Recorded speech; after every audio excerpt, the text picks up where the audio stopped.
Ladies and gentlemen, boys and girls, humanoids of all descriptions, welcome to the channel. It's time for the July 2024 Model Railroad update. First off, we're standing here not with the camera pointed at the railroad, but at the breaker box. I touched on this briefly, I think, in one of the first videos. I built this house for myself with the intention that there be a railroad down here. So here I have a 200 amp service box, and over here a 100 amp box. This 100 amp box will be solely for the railroad, for railroad lighting, for DCC power, and for accessory power, and any other plugs I need for running vacuums or lighting for making videos. Do I think I'm going to really need 100 amps? No. No. I sincerely hope I don't need 100 amps to run a basement size model railroad. But the capacity is there if I need it. And at some point, obviously, someone will have to sell this house, someone else will end up living here, and that gives the next occupant options for a basement shop and for an entertainment center down here of, frankly, very large proportion. I did build this basement with a 10-foot foundation wall.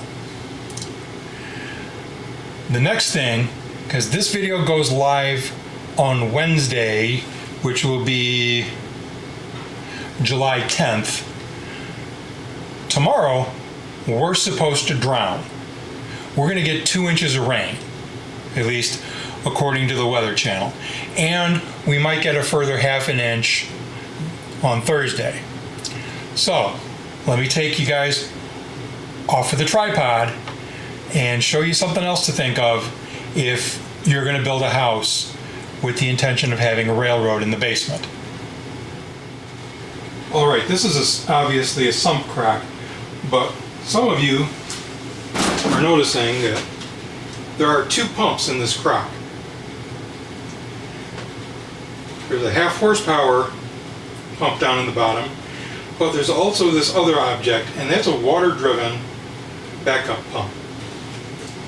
I had been here in this house about 9 months. I was at work and there was a humongoid thunderstorm, and I came home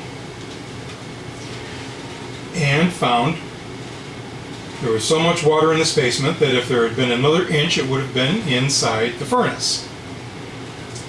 There had been a light, so it had rained, the water had piled up against the road, and there'd been a lightning strike on the temporary pond, and it popped 6 breakers in the circuit, or the breaker box here. That's a lot of water. We have about 18 inches of topsoil here, and underneath that there's about a 6-foot cap of that blue clay that people buy to make ponds. So what else did I do? Well, oh, looky here. There's a second crock, and it also has a 1/2 horsepower pump in it. So, where you live, if you have a basement, maybe you don't have this much water, but think about the worst case scenario, because your model railroad is a pretty big investment. The other thing I have down here that I shut off so I could talk, I have a pair of dehumidifiers. One always runs. Like I said, I shut them off so I could talk. And that controls the humidity down here in the basement.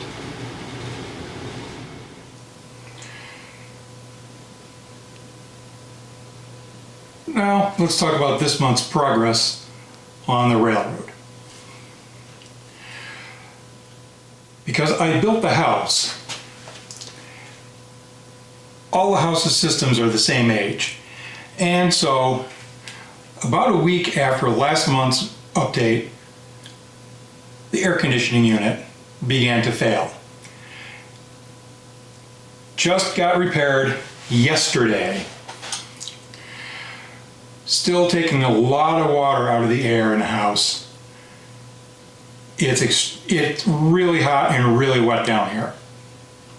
So not much progress has been made. But I do have subflooring and subflooring materials down here in the basement. And hopefully, if there's no storm damage on Wednesday or Thursday, I'll be able to go and get some plywood subflooring. I have everything ready. As you can see, I've got the framing, and over here I've got a stack of 2x10s.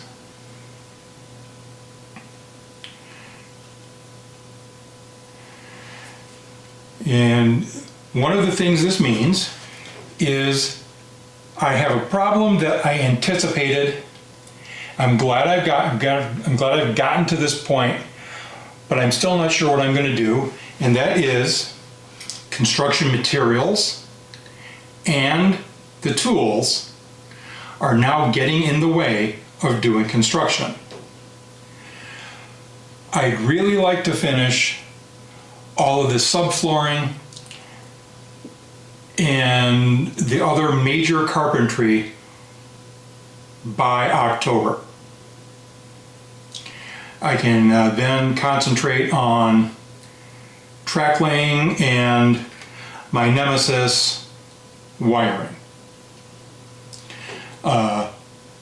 Building kits and kit bashing buildings I enjoy, but other than that, I really want to get the carpentry finished. That means that in the spring I can bring in an electrician. I don't mess with the 110 power from the breaker box, and I can have a consultation with them not only about getting the wiring done and having plug boxes installed around the railroad or at least up in the ceiling, but I can also have a consult with them regarding lighting. I don't think at this point that fluorescent tubes are the best way to light a model railroad. I suspect some sort of LED rope will be the way to go, but we'll find out in the months to come. So if you've enjoyed the video, please remember to like, share, and subscribe, and we'll see you next month with another model railroad update and every Wednesday with a new video. Thank you.